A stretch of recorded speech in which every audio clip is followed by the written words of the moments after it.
Hello,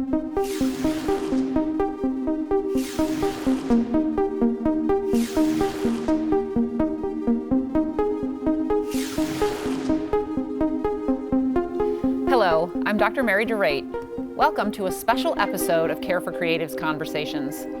Today, we're coming to you from OCTFME's studios with a special panel discussion on suicide awareness. Joining me is Dr. Vicki Johnson, creator and founder of Soul Wealth. I'll let her tell you about herself in a few moments. Also joining us are Dr. Richard DeRaedt, Chief of Crisis Services at the DC Department of Behavioral Health, and Dr. Keisha Mack, co-founder and Chief Operations Officer of the MECA Group. Before we start the conversation, I'll tell you a little bit about myself. I am the director of the school counseling program at the George Washington University, and I am the co-creator of the Care for Creatives program. The Care for Creatives program is in tandem with George Washington University and the Community Counseling Services Center, where we offer pay-what-you-can therapy for any creative in the city of DC. Dr. Vicki, maybe you could tell us a little bit more about yourself. Thank you, Dr. Mary. I'm excited to be here. I am the founder and creator of Soul Wealth, which is a personal development and spiritual wellness company. I'm also a chaplain, have over 40 years in the entertainment and media industry, and a part of the OCTFME family. So Care for Creatives is really important to me because I'm also the mom of a young adult creative. So this is a really important conversation and program that we have here at our agency. That's wonderful. And I'm excited to welcome you as a co-host today. And I'm looking forward to working with you again and having you lead a few of these. I as well. Thank you so much. Dr. DeRaedt, could you tell us a little bit more about yourself? Yes, thank you. And I too am very pleased to be here for this important conversation. I am a psychologist by training. I've worked in the District of Columbia in public sector mental health for more than 30 years, and just recently joined about 3 years ago the Department of Behavioral Health and now serve as Chief of Crisis Services. Mm-hmm. The Department of Behavioral Health operates the district's mental health hotline, call center, mobile crisis services, and the city's only psychiatric emergency program. Oh, wow. Awesome. Thank you so much for having me. Dr. Keisha, could you share a little bit more about yourself? Yes, and thank you for having me as well. I'm excited to be here to have this important conversation as well. I'm Dr. Keisha Mack. I am co-founder of the MECA Group, and we are a psychological and rehabilitative health services company based in the district. Celebrating our 17th year in business, my partner and I, Dr. Mercedes E. Banks, and we provide mental health services and rehabilitative health services, including speech-language pathology and occupational therapy services to children and families throughout the district, and we've been doing this for a very long time. I come from a family of creatives, and so this is really important, to be here, although I am not creative. It jumped over me. It just skipped right over me. But I think this is an important conversation to have, so I'm excited to be here and to have this conversation. Awesome. So it's really an important topic that we're here to discuss, and it can be a heavy one, mm-hmm. But I hope that we can just offer everyone some more information about suicide. I know that it has been impacting our communities more so in the last couple of years, and so maybe, Dr. DeRaedt, you could start with just sharing a little bit about what you know about maybe factors that are driving some suicide in the area in the more recent years. Yes, thank you. It's important perhaps to start by saying that the suicide rate in the District of Columbia is actually very low. Oh, it's the 51st out of 51 states, if I may say so. That said, though, I think one of the silver linings to COVID, the pandemic, is that I think everybody's talking about mental health, behavioral mm-hmm. health more. Mm-hmm. Yeah. We all experienced a collective trauma. Many people experienced a direct loss in terms of loved ones and so forth. And it was such an uncertain time. So I think, isolation is a factor, loss is a factor, loss of jobs and opportunities and income and security are all potential drivers that I think have led, certainly we know, increased rates of people having thoughts about suicide, even if the suicide rates themselves have not climbed. Yeah, that makes a lot of sense. I think that there are a lot of challenges that people are facing now, and even increased rates of depression and hopelessness, which I think is kind of at the core of some of that. I'm wondering if you could add any more to that, Dr. Keisha, about maybe what causes people to contemplate suicide. Yeah, absolutely. You touched upon it, this feeling of hopelessness, helplessness, pain, this excruciating pain, and not really having the proper coping channels and coping skills to actually deal with the pain.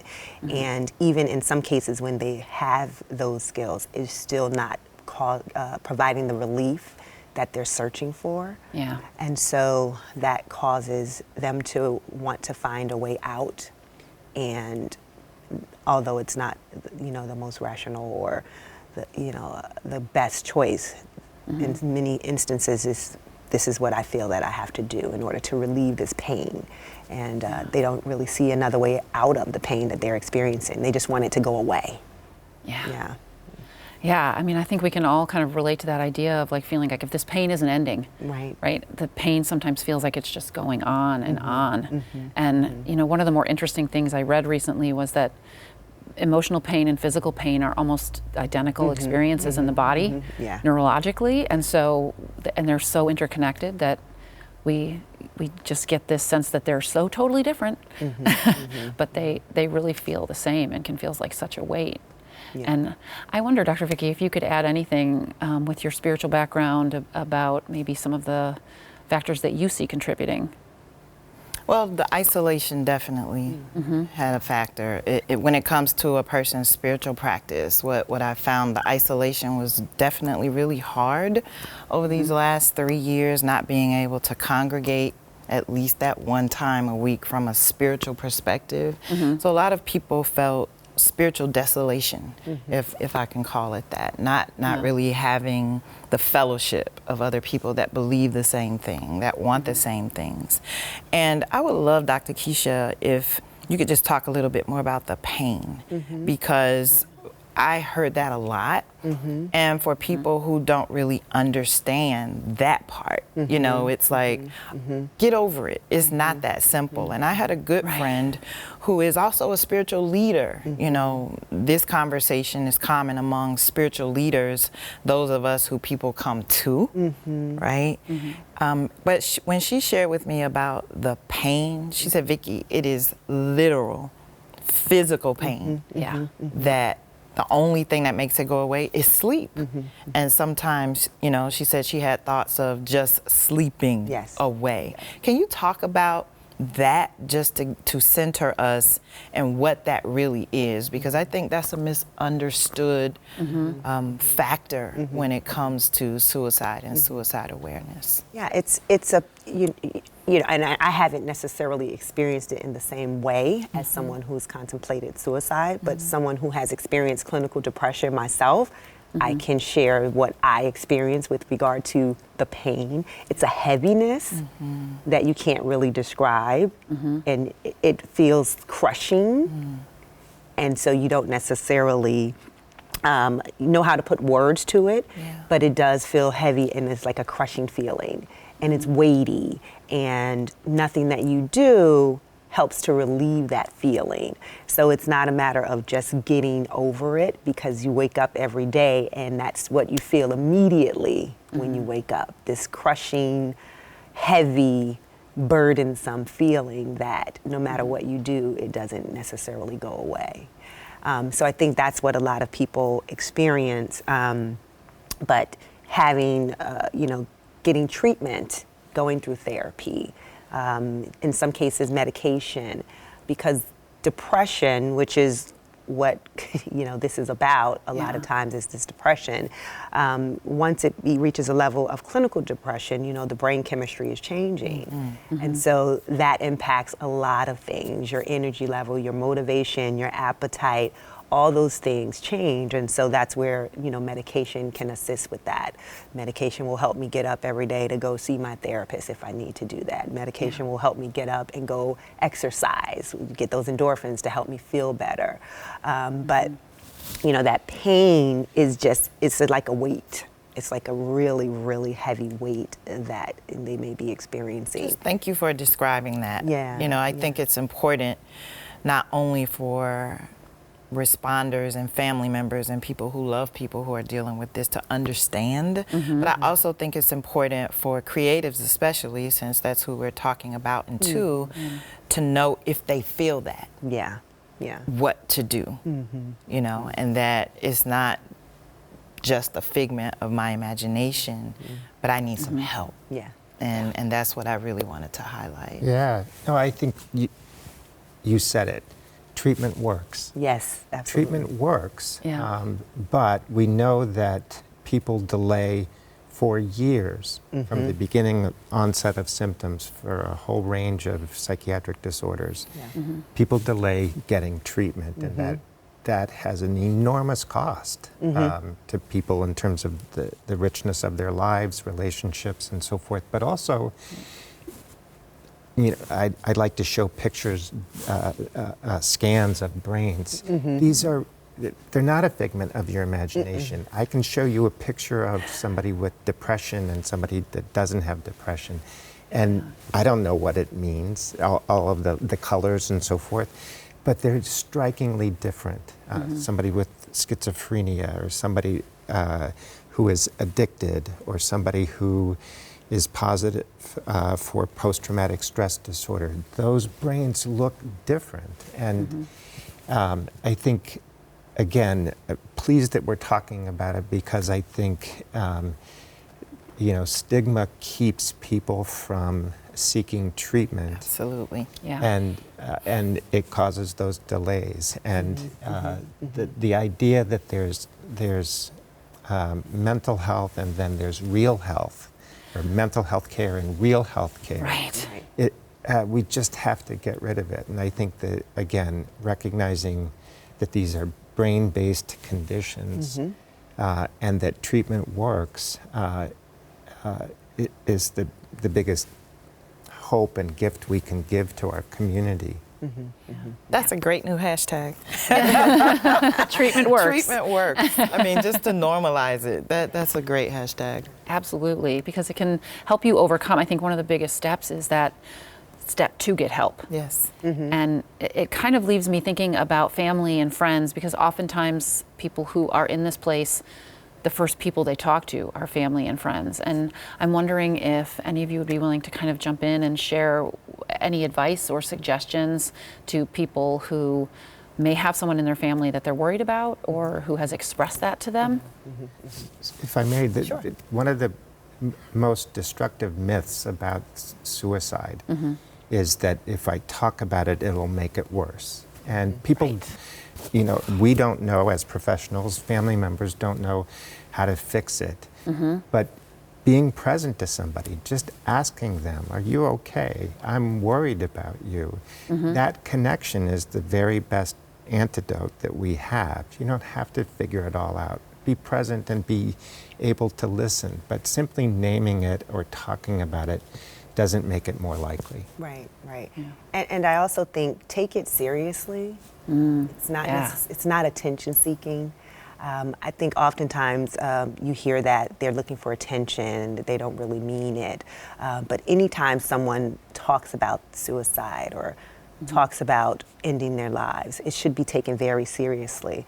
And I think, as Dr. Richards said, just being present, even if you don't know what to do, listening, hearing them, empathizing with them, and just letting them know that you're here to help them in whatever way they need you to help them, and not necessarily pushing on your ideas of what they need to do, but giving them a voice to be able to say what they need. And if they don't know what they need, then asking them if they would like your help. in finding out what they need.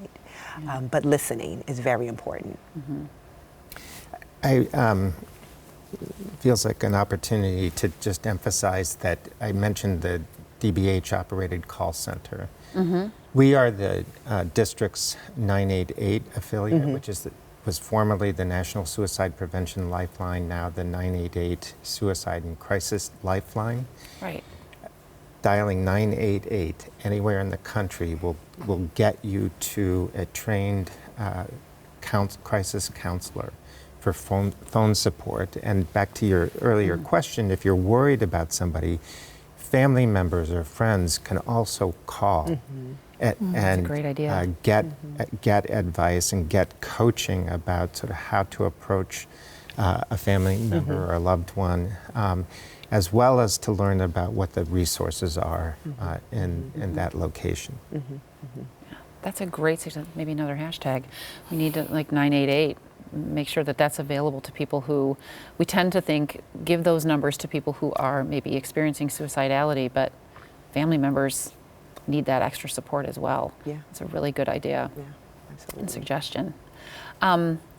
You know, I think that there are some myths out there about suicide. I think you mentioned them earlier, like some ideas that we don't totally understand, but that people tend to think. And one of them, one of the questions that comes up often is, do men or women, is there any populations that tend to have higher levels of suicidality? And I don't know, maybe Dr. Keisha, you could address that, or? Well, you know, there are differences. You know, men tend to complete and women tend to have more attempts.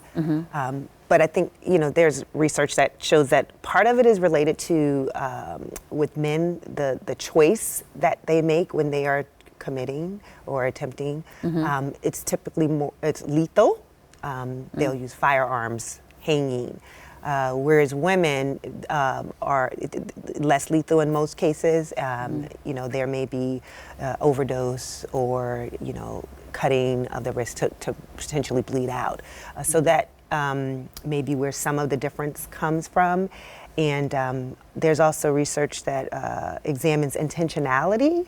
And with men, again, more lethal, and even in the situations where men and women are both using maybe a handgun, the men will go for the head, whereas women are less likely to go for the head. Okay. So that may play in why there is some of that difference between men and women, because there is a difference in the level of completion with men. It's higher than with women.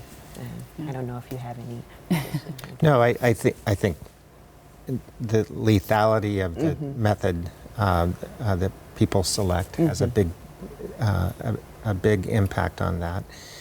I also, having done work around the psychology of men, I do think that there is a lot about male gender role socialization that makes it even harder for men.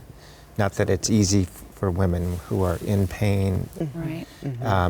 but men are more likely to be isolated, and they're much less likely to ask for help. Yeah, the things that we kind of impose on people because of our culture tend to have negative outcomes. Yeah. So, and I wonder, one of the populations I've worked with is adolescents, and I know that a factor that can contribute in adolescence, both males and females, is impulsiveness and impulsivity, and kind of the place they are developmentally, and so they tend to be a more at-risk population at this point in time, at least. So, I have a question for you. Would love to talk a little bit about survivors of those who successfully commit suicide, and what kind of tools could you offer from a professional perspective for family members? I know over the last 3 years, from a spiritual pastoral perspective, have had to support 3 families who had a loved one successfully commit suicide, and it's hard. You know, you talked about just being present. The aftermath of suicide is devastating. Absolutely. Can you just offer some tools for perhaps those who are watching, you know, for family members? I think it's important for them to get in treatment themselves because there's a lot of blame. Yes. Yeah. Not understanding, could they have done something different, guilt that they may experience in addition to just grief. And then they may not be able to grieve completely because they may not know why. Right. So there is a difficulty with having that closure that they may be looking for. So definitely seeking support and treatment for themselves and families. And then there are also support groups for families or those who have lost someone to suicide. Locally, I believe the Wentz Center here locally in DC has a support group, a bereavement support group for suicide specifically. I think that's a good resource. And again, I just think getting into therapy and being able to work through that grief and loss that they're experiencing, because it is something that, you know, I think they're going to have a very hard time with, because there are not a lot of answers in a lot of cases. And so they experience a lot of guilt, a lot of shame. You know, someone who has a family member who committed suicide, they're not necessarily wanting to share that with other people. So a lot of shame also associated with it. So seeking that support for individual counseling, therapy, as well as maybe some groups, so that you can have people that you can talk to that may have experienced it as well and be able to relate to them in that way. That'd be very helpful. Thank you for that. Yeah. Anything? No, I think we talk about there's grief and then there's complicated grief. Yes. Talk about complicated grief, Yep, right? absolutely. I mean, the recriminations, the wondering what if, how did I miss this? You know, when you asked about survivors, I actually recently read some research talking with people who themselves had survived serious suicide attempts. And it's helpful in sort of pushing back on some of the myths. One myth is that, you know, if people are going to do it, they're going to do it. There's nothing you can do about it. And in fact, when you talk to people who have survived serious suicide attempts, most of them are glad that they have survived and with treatment go on to really thrive. So when you asked about impulsivity, I mean, I think one of the key things is, how do we reduce triggers and access to lethal means and things like that? We're not going to lock people up or lock people down indefinitely, right? And in fact, one of the dynamics is a sense of loss of control that people who are contemplating suicide have. And so taking more control away is not ultimately the remedy. But in the short term, finding ways looking at how to help people to develop tools and communication pathways and so forth, so that it's sort of cliche. People talk about it's a permanent solution to a temporary problem. But the reality is, as you were talking earlier about the pain that people experience, part of that is a collapse of a loss of hope and a collapse of imagination, and a sense, when I've experienced depression, part of it is you don't remember things being different, and you don't have a sense that things will again be different. And so again, treatment works, but being connected, staying connected to people through that period, it has us sort of before they can cycle out. Is critical.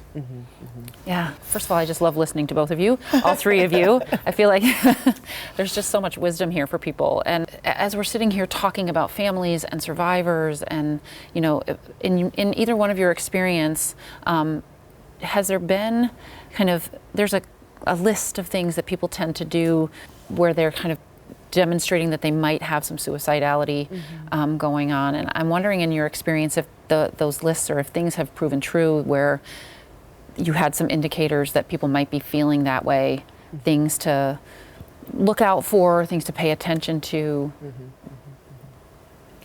I mean, yes, there are definitely warning signs and things of that nature that, you know, people can pay attention to.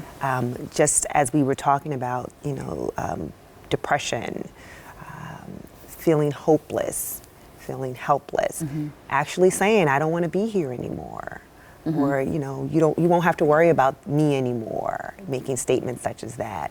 Actually saying, I want to, you know, I want to die, or, you know, because sometimes they do say those things. And people, again, don't take that seriously, and they don't think that they're really meaning that.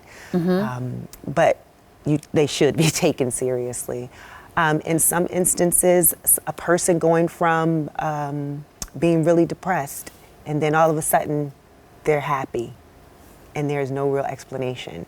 They may have already determined that this is what they're going to be doing. And so they have relief because they know they're going to be out of the pain that they're in. Giving away things, you know, prized possessions, things they really care about, and just suddenly they just want to give everything away. Saying goodbye, and you're like, well, what are you saying goodbye for? And it's not really making any sense. So some of those things are things that you can look out for. Someone who has contemplated or attempted in the past is more likely to you know, try it again. So some of those things are things that are warning signs and things to, you know, pay close attention to, and to be taken very seriously. Well said. I think just to reinforce that the data show that the vast majority of people who do attempt or complete suicide have communicated or signaled in some fashion. A huge percentage of people have been in contact with a healthcare provider in the 30 to 60 days prior to their suicide attempt. So again, people get scared away. They want to talk them out of it. You don't mean that. Stop talking like that. Shutting people down actually has is counterproductive. Yeah, absolutely. And I think that comes from a place of fear. They're scared themselves. And they don't know what to do with that information. And so they don't know how to respond. They don't know how to handle it. So it's just like, let me make it go away. Stop talking about that. But in actuality, it does have the opposite impact. It doesn't make it go away. And you really want to lean in to what they're saying versus pushing it away. You want to lean in and ask them for more. Tell me more. I want to hear more, so that, you know, you can potentially help them to get the support. I'm reminded of a youth that did a TED Talk about depression. And it always stays with me. He said, being depressed isn't about being sad when something's wrong. It's about being sad when everything's right. And that's so great. That's great. That also inhibits people from talking about it. I'm feeling depressed. I got everything going for me. I have loved ones around me. It doesn't make sense. What's wrong with me? And so people don't want to talk about that. And for a loved one who doesn't want to think that the person might be in trouble, can't imagine that. It's like, wait a minute, everything's going right, and that's the nature of the beast. Absolutely. And I think when you said earlier that we have to normalize mental health being a part of our overall health. Like if my chest hurts, I'm going to the doctor. Right? And I think it's important for us to normalize that this is literally something going on with my brain. Right? Not just I'm being selfish or ungrateful.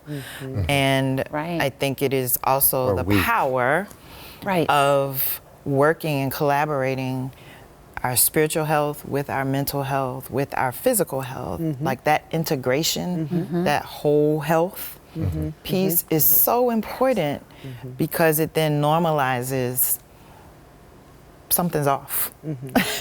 I should, this is not how I should be feeling when all is well. or appears to be well for everybody else. I just normalizing the conversation, I think, is one of the most powerful things that we can do. And being present, I keep going back to you saying that, and leaning in are just some tools that I hope those who are watching and listening can take away. It's so powerful. Yeah. And the corollary, you said, if my chest hurts, right? If I observe you getting sweaty or having trouble breathing or holding your chest or choking or slurring your speech, we all recognize signs of a stroke or choking or a heart attack, and we feel empowered to do something. Yes. I mean, that's partly why I brought up about the 988. It's going to be a generational thing, but every kid from, from 2.5 on knows call 911, right? If we know to call 988, our literacy about behavioral health. And again, that's why this is congratulations and thank you for holding this, because giving people language and normalizing it and giving people permission to, I recognize something, you're not you right now. There are changes in your self-care, there are changes in your eating or sleeping or your mood or irritability or saying things that aren't you. How do we help people feel empowered to step in? Which it can be awkward, but it's coming from a loving place. Yeah. It brings up for me a couple of things. First of all, I love what you were saying about mental health and physical health. I'm always telling my students at GW that, we don't have to work to improve our mind-body connection. Our mind is embedded in our body. Absolutely. It's just part of it. We don't have to try to improve it. It's there whether we like it or not, and it's impacting us. And so we have to look at ourselves as holistic beings and not separate them out. But, I also just think that we are in this space where people don't recognize their own physical reactions, their own engagement, and they're always looking for the answer, right? Like you were saying earlier, Dr. Richard, that we tend to kind of go, oh, there's a heart attack. We feel good about, if this looks like a heart attack, we can report a heart attack. This looks like this physical condition, we can report that and give it to someone that can help. But when it comes to mental health issues, people go, I'm scared, I don't know how to handle it. I'm scared I'm not going to be able to fix it. It's one of the challenges in being trained as a counselor is, getting over that fear that I have to fix this right now, and I don't want them to bring it up, because if they do, I might not know how to handle it. So I don't want to ask the right question. Want to avoid it. And so as people in the lives of others who are experiencing depression, having the courage and the strength and the ability to say, I have something I can do about it. I can call 988, I can contact someone, I can just be present with this person. And even if they don't have the words, I can just sit with them and engage with them and tell them that they're cared about. And if we can empower people to feel that, to know that they can do something in that moment, then hopefully they will get more confident in doing it on a regular basis. The more conversations we have like this, open, honest conversations that we have, I think the more likely that there will be more conversations like this. Personally for myself, I'm very open about my previous history of clinical depression because I want it to be normalized. This is what depression looks like. That's what I tell people. This is what depression looks like. I'm no longer in that space, but as you said, treatment works or that kind of thing.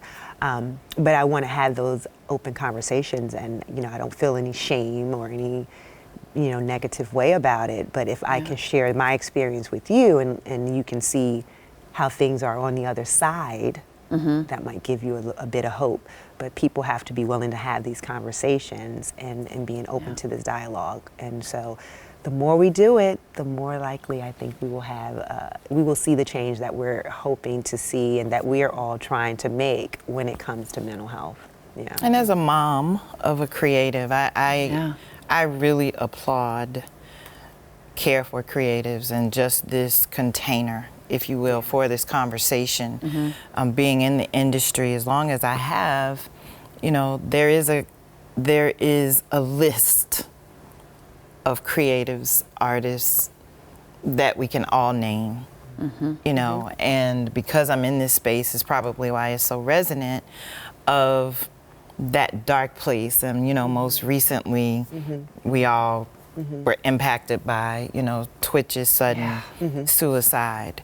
And so again, normalizing this conversation, making it a part of, as a creative, I have to be extremely mindful and aware of my mental health as part of my overall health. Because you said, Dr. Bebout, about the loss of imagination. That struck me. Yeah. Because a creative who loses imagination is hopeless, right?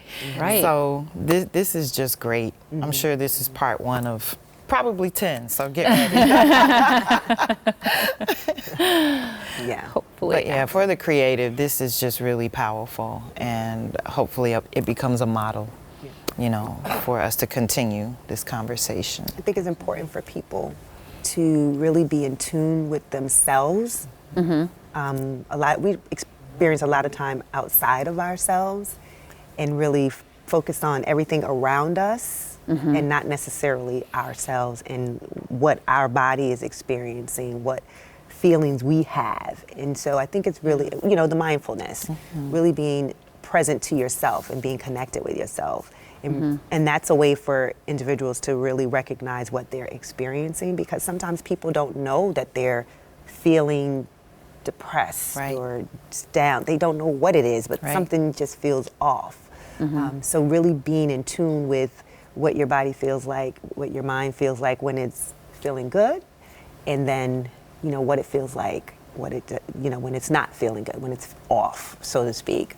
But really being present with yourself is, I think, really important, so people are able to recognize when something's not right for them. Because sometimes I think people just don't know when they're not doing well. Yeah. Absolutely. And, you know, I think maybe here, as we're kind of wrapping up today, I wonder if all of you could maybe share some ways that people can do that self-care for themselves, can be taking care of themselves, reducing stress in their lives, trying to do the prevention piece. So that we have fewer people getting to that point where they're feeling that hopelessness, where they have that loss of imagination, where they're feeling isolated. Any suggestions for people on what they could do? I'll go first. Okay, so that excellent. We can interview experts. You know, in addition to treatment working and get help, one of the things that is really key for me personally, and one that I share with those that I support and mentor, is take a nap. Sometimes just interrupting the busyness and the pressure and the need to perform. Naps are powerful. A power nap, you know, has become kind of a thing, but there is really support in that. Just interrupting the moment, laying down, taking a nap, waking up with a different perspective. Like, it's underrated. But taking so a nap great. is powerful. It's really great. So now to the clinical, medical, psychological, behavioral expert. So that we can finish strong, I'll go next. We can finish strong. And, for me, everybody needs to have things that they can do all by themselves and for themselves, but there are other things. For me, it's so much about connection, and I sort of made a resolution this year to be more intentional about. My best friend lives in California, and the time difference makes it hard for us. We're going to schedule. I've resisted doing that for a long time, but I put a recurring, you know, once a month on Sundays at 3 o'clock in the afternoon. I love it. We're going to do a Zoom together. Awesome. But yeah, to be intentional about that, because the busyness can crowd all of that out. But it's it's the oxygen that we need. Yeah. I think definitely being intentional about the things that you do that bring you joy. What brings me joy? That's good. Yeah. What do I really enjoy doing that actually, not just happy, but joy, It's different. which is Yeah. different. Yep. So making room for those things, because whatever brings you joy, it's going to, lift you Yes. and push you to the next thing, Yes. to help you get through. Exercise for me is something that really Yes. helps me get through. I wake up nearly every day and do some form of exercise. Those endorphins that runners high is real. Let me tell you, it really is real. So exercise is a great way to help with getting, you going and keeping you going. Being mindful, doing mindfulness activities. I did yoga this morning. So, being in tune and in touch, meditation. I know people hear these things, but these are things that are actually evidence-based that really work. There's Yeah. research behind all of this Yeah. that says these are things that really, really work. But, really, really tapping into what you enjoy doing and making room for that, because we will list everything that we enjoy doing, but do we ever really get to do them? Yeah. Right. Yeah. We always put ourselves on the back burners. So making space for us, right, Yeah. in our busy, busy worlds. Have I cut out some time for myself today? A lot of times we don't. So for me, I cut out that time in the mornings, and I make sure that it's sacred. Yes. That is my sacred time. This is my sacred space. You cannot have it. You cannot touch it. There's nothing that you could do or say to me that is going to allow me to step away from this, because this is what I need to get through my day. Good stuff. And I think we need to all find something like that, and not let anybody take that away from you. Absolutely. That is wonderful. And I'm going to take all of that advice myself, and I'm going to take a nap today, and I am going to find some time to play and enjoy, and I'm going to connect with people in my life, because I think all of that is so powerful. And so I just want to thank all of you for being here today and for offering your wonderful information and insight into this really challenging topic. And I hope that people were able to take something away from it. And so I just want to thank you for joining us today in this Care for Creatives discussion on suicide awareness. To learn more about the Creative Affairs Office and the Care for Creatives program, visit creativeaffairsdc.com. We'd also like to thank Mayor Muriel Bowser and OCTFME's Director, LaToya Foster, for giving us this opportunity to bring this important Care for Creatives program to you. Thanks for watching.